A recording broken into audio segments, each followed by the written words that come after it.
Islam tidak pernah mengajarkan pemeluknya untuk bersikap kasar, terkhusus kepada anak kecil. Ya, mereka menunjukkan kasih sayangnya dan cukup qudwahnya kita, teladannya kita, yaitu junjungan kita Nabi Muhammad SAW telah mencontohkan ini kepada kita. Nabi dengan statusnya sebagai manusia yang terbaik, Nabi dengan predikatnya sebagai orang yang paling pertama masuk ke dalam surga Allah, tapi bersama dengan itu beliau tetap menunjukkan bagaimana kasih sayangnya kepada umat ini, dan juga telah menunjukkan bagaimana kasih sayangnya kepada anak kecil. Dahulu pernah ada kejadian seorang anak kecil dirundung kesedihan, anak kecil, ya, karena kematian burung peliharaannya. Dilihat oleh Nabi SAW, didekati oleh Nabi SAW, kemudian Nabi SAW mengatakan, "Ya Aba Umair, ma fa'alan Nughair." Wahai Aba Umair, anak kecil ini, ya, kunyahnya Aba Umair. Wahai Aba Umair, ma fa'alan Nughair, sedang apa burung kecil kamu itu? Ada apa dengan burung peliharaan kamu itu? Ya, dihibur oleh Nabi SAW. Ini luar biasa, menunjukkan bagaimana tawadhu'nya beliau, bagaimana kasih sayangnya beliau kepada umat ini. Kemudian faedah yang kedua, kata para ulama, bayan mayam bagi ayatakhallaqa bihil muslimu fi hayatihi ma'asibyan.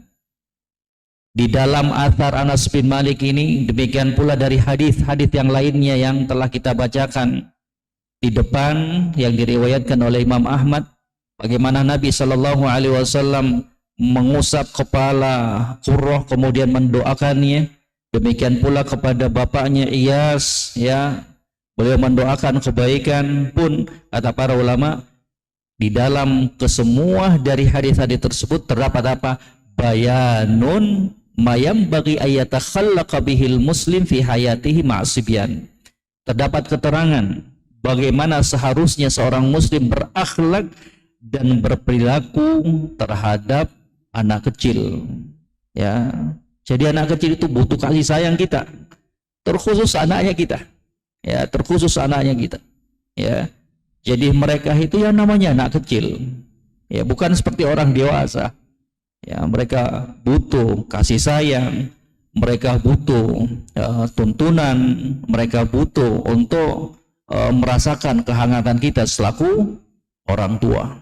Ya, jadi pernah ada sebuah kejadian ketika itu salah seorang sahabat memukul seorang budak anak kecil, maka tiba-tiba terdengar suara dari belakang untuk menghentikan pukulan tersebut. Dan Nabi SAW mengatakan ketika berjumpa dengan sahabat tersebut, sesungguhnya Allah Subhanahu wa Ta'ala maha mampu untuk berbuat seperti yang kamu perbuat kepada anak kecil dan budak kecil itu. Subhanallah. Jadi Bapak Ibu sekalian yang kami muliakan, kalaulah ada perbuatan anak kecil yang kemudian membuat kita jengkel dan marah, ketahuilah memang dunianya mereka demikian. Mereka itu butuh kasih sayang, butuh arahan dari kita. Dan terkadang kalau memang nasihat tersebut tidak lagi mempan, maka boleh untuk kita memukulnya, boleh dengan pukulan yang tidak mengenai wajahnya, pukulan yang tidak menimbulkan memar dan bekas, pukulan yang muncul karena kasih sayang, pukulan yang menyadarkan mereka bahwa bapak saya, ibu saya tidaklah memukul saya kecuali karena kesalahan yang saya lakukan. Jadi bukan pukulan balas dendam, ya, sehingga membuat anak tersebut trauma, sehingga membuat anak tersebut kemudian tumbuhnya nantinya itu semakin ganas juga ketika besar. Diperlakukan begitu sama orang tuanya, ya.